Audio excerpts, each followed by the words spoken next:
Hi, Mike. I can.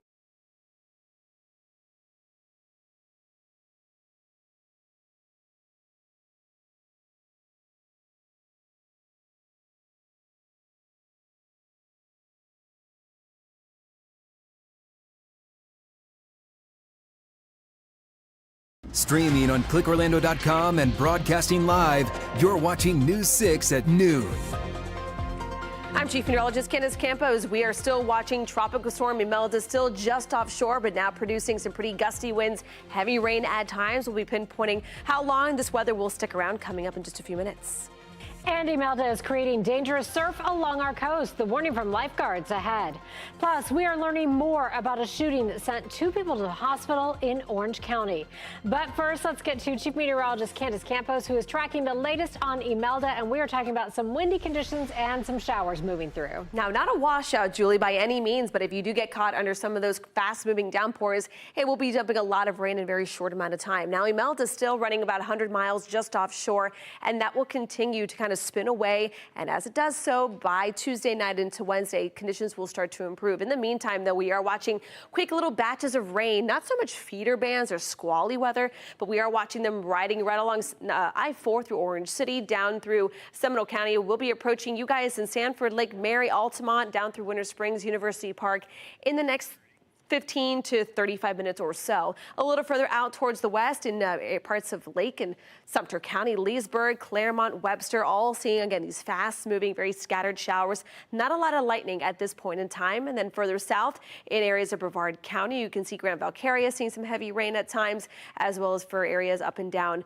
the Florida Turnpike there in Osceola County. We are watching twin storms. We are watching still Humberto, still a Category 4 hurricane. We are also watching Tropical Storm Imelda. You can see all of the moisture associated with it, stretching as far north as the Carolinas already. Now, embedded within some of these tropical downpours also comes some gusty winds. Right now, our latest wind gusts in the last 30 minutes or so, peaking between about 25 and 30 miles per hour, with stronger wind gusts likely over the next 12 hours or so. Looking at the latest forecast track, it's hard to see these time cues here, but you can see turning into a Category 1, even 2 as it nears the island of Bermuda, but it does look like it will be staying away from the eastern seaboard. We'll have more details on the timing of the improvements and some of the watches and warnings still in place, especially along our coastline, coming up in just a couple minutes. Candace, thank you. Let's take a live look outside now. This is Daytona Beach, and you can see rough surf from the storm continues to batter Volusia County's coast, creating strong rip currents and high surf. As our Volusia County community correspondent Angie Casada explains, officials are urging swimmers to stay out of the water after a deadly weekend. A lot of people see these conditions and want to go out there and try to, have fun. Now's not the time to do that. From the red flags to the pounding surf, Volusia County beaches are making their message clear.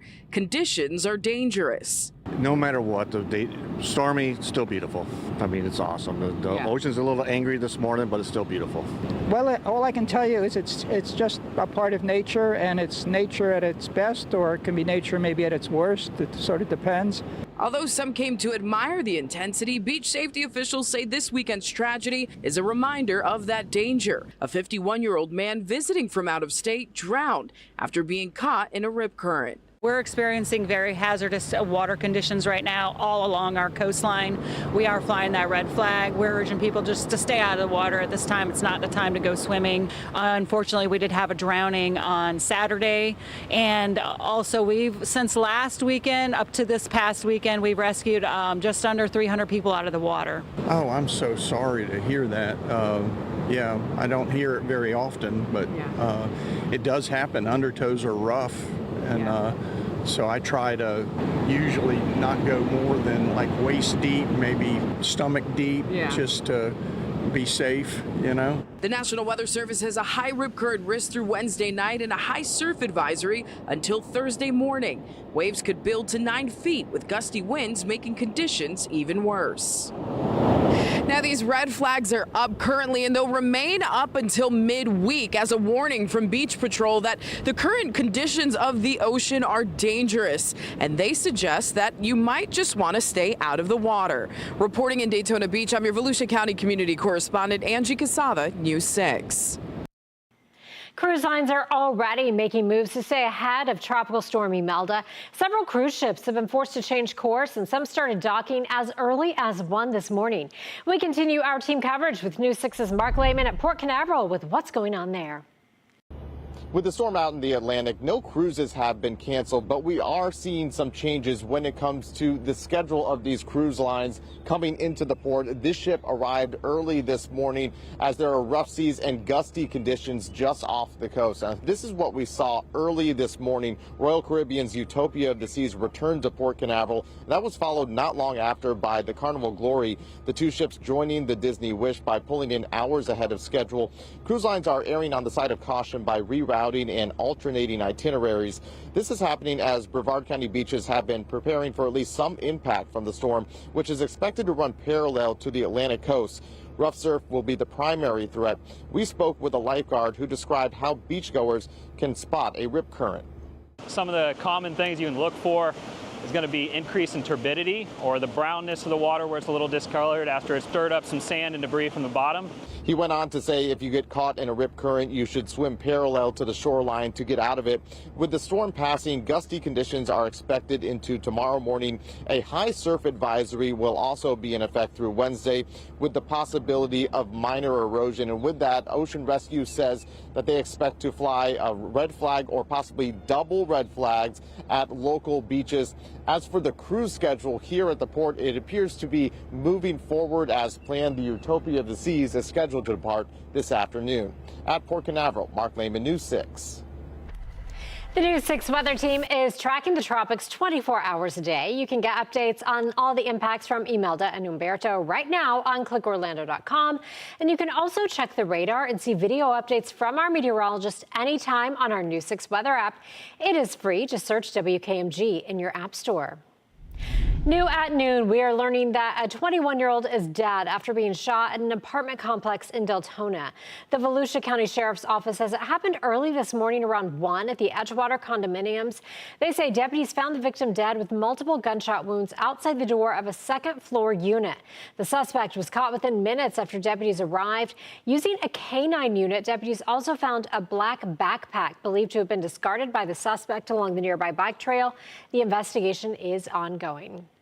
New at noon, the Orange County Sheriff's Office has released the name of the teen killed in a shooting over the weekend.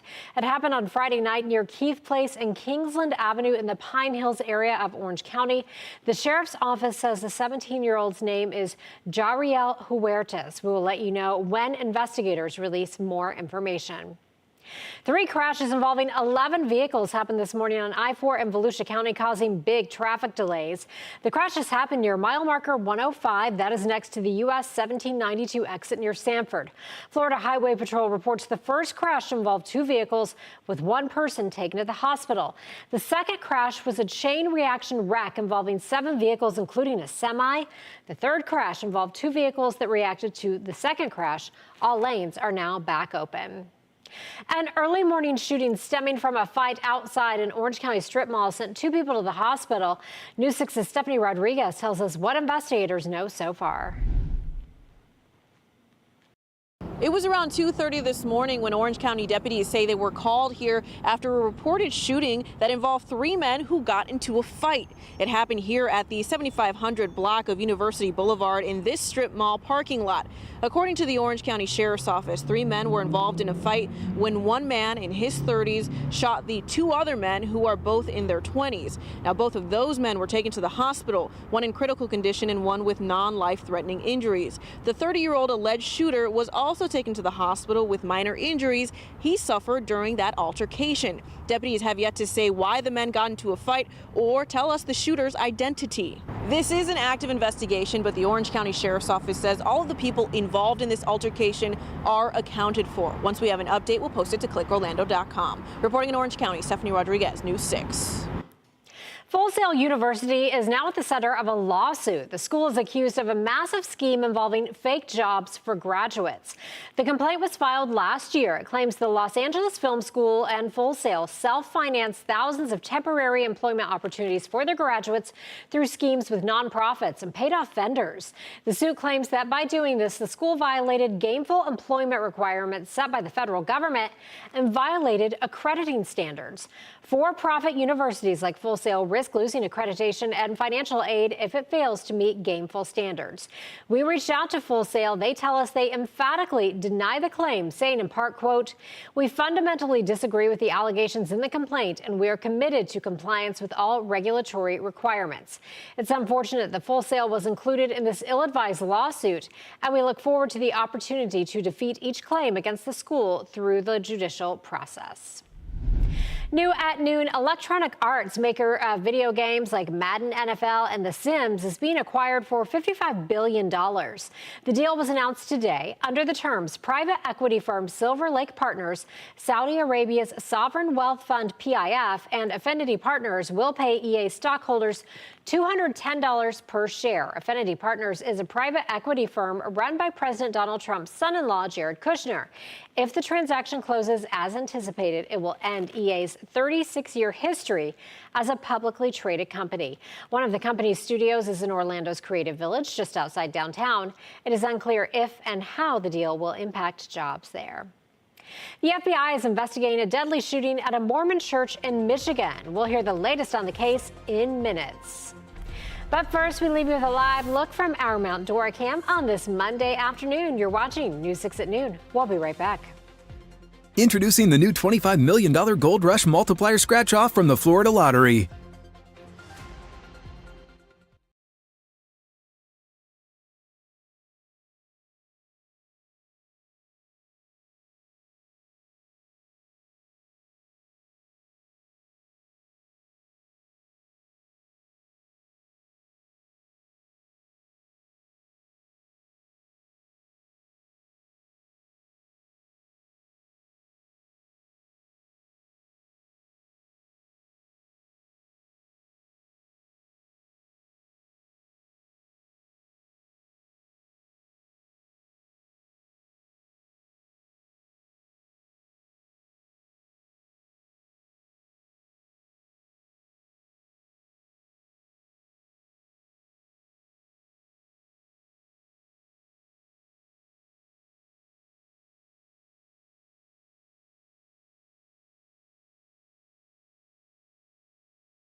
The FBI is leading the investigation into the deadly attack at a Mormon church in Michigan.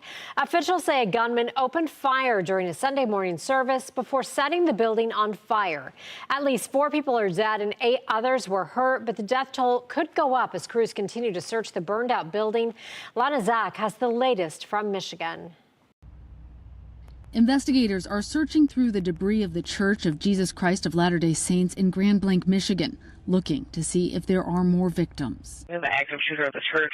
Police say the gunman rammed a vehicle into the church, then opened fire on hundreds of worshipers before setting the building on fire. All indications on this investigation are the suspect used an accelerant of some sort, we believe gasoline, and lit the church on fire. Police have identified the deceased suspect as 40-year-old Marine veteran Thomas Jacob Sanford from nearby Burton, Michigan. Police say they took him down 8 minutes after the first 911 emergency call.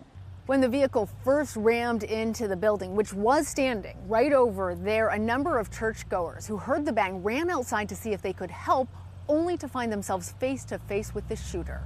As I was running, with how close he was getting to me, with his shooting, I was just standing there or running, expecting to get a bullet in the back of my just legs or in my back or something. Paul Kirby said the hardest part was being separated from his wife and children. That was the scariest moment of my life, is not knowing my family was okay. He said he didn't hear the shooter say a word as he went on his rampage. Lana Zach, CBS News, Grand Blanc, Michigan. Turning back to your weather now, let's take a live look outside. This is our camera, our Launch Credit Union camera out at Port Canaveral, and you can see those clouds building. It is a very tropical looking day out there. Chief Meteorologist Candace Campos is here, and Candace, just being outside, it does feel very tropical as well. You're like, man, it feels like there's a tropical system nearby, right? Yeah, and that's exactly what it's feeling like. And I know some folks are saying, what's the big deal? It's not even coming here. I agree with you. There's no real big deal other than if you're planning on adventuring out into the waterway. That's where the worst of the weather, that's where the dangerous part of this weather forecast is for beach and boating conditions today, tomorrow, even into Wednesday. But on land, again, it is just going to be feeling a little different than our typical sea breeze pattern. Some fast-moving tropical downpours that will remain in place today and tomorrow. Now, while we won't see rain all day like if Imelda was overhead, it is still going to be bringing in a lot of rain in a very short amount of time, those little quick bursts of downpours. And then as we head into the afternoon, those tropical storm wind gusts, especially along the coastline, still gusty at times. Further inland certainly will be a possibility. So the One Touch radar is going to be super handy with that new 6 weather app, and so is the ability to track the storms as well every time we get that update. The latest update came in at 11, so we'll show you that in just a second. I do want to show you, though, the rain that's falling right now. Some of that rain is now moving into Flagler County at this point, through Orange City, now approaching areas of Sanford, Lake Mary, Winter Springs, right there along the 417 into University Park, in and around around UCF at that point. And then you can see further west into Lake and Sumter County, Webster, Bushnell, all seeing those fast-moving little downpours. And although it doesn't look extremely impressive on the radar imagery here, these little pockets of rain are really coming down pretty heavy at times.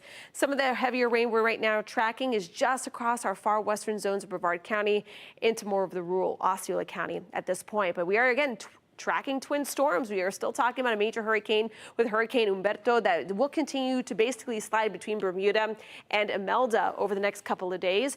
At the same time, Imelda is expected to gain Category 1 or even 2 hurricane strength as again moves north and also starts to peel out towards the east. Both systems almost doing that Fujiwara effect where they kind of spin or try to start spinning around each other.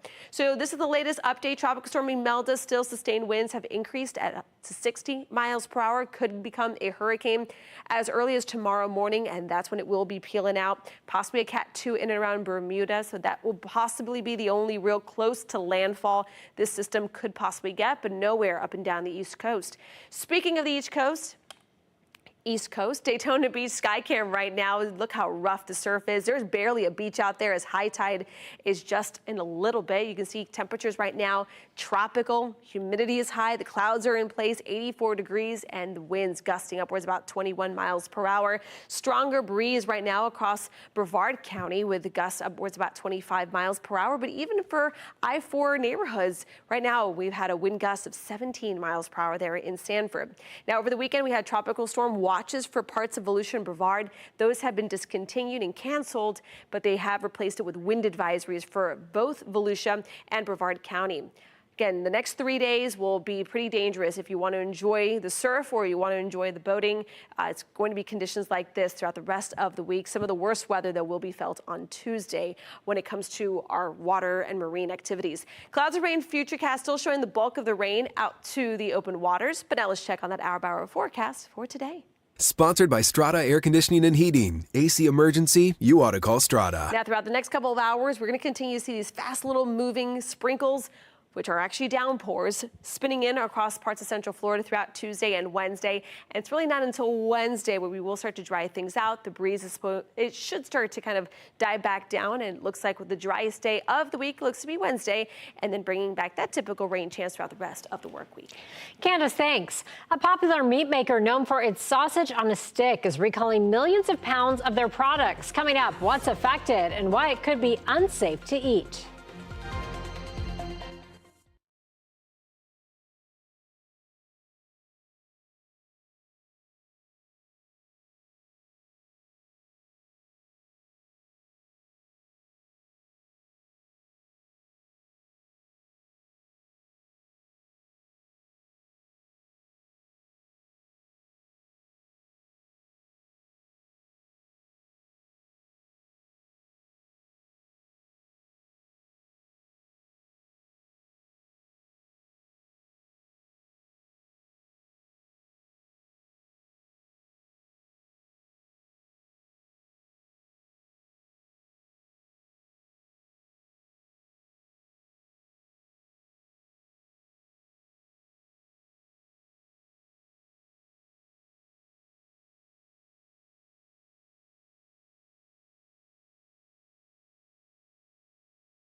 Hillshire Brands, the maker of some popular meats, is recalling some of its products.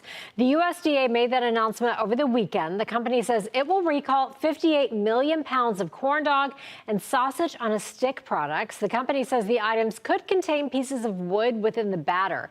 The products were sold online and shipped to stores across the country. At least 5 people have been hurt. If you have these products, you should either throw them out or return them to the store for a refund. Try out our all-new primetime schedule on News 6 Plus. Matt and Ginger have a new take on the day's news on News 6 tonight. That's at 9. Then go in-depth as we track the tropics and answer your weather questions with meteorologist Jonathan Kagas at 9:30. Then watch the late news an hour earlier. It's all tonight on News 6 Plus. Download our streaming app for free. Search WKMG in your smart TV's app store. It's also available on Roku, Apple TV, and Fire TV. We'll be right back.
All right, to take one last quick check of the radar, you can see those fast-moving little downpours, although it doesn't look significant because we're so used to those big-time rock and thunderstorms every afternoon. These are certainly packing some big-time tropical downpours at times.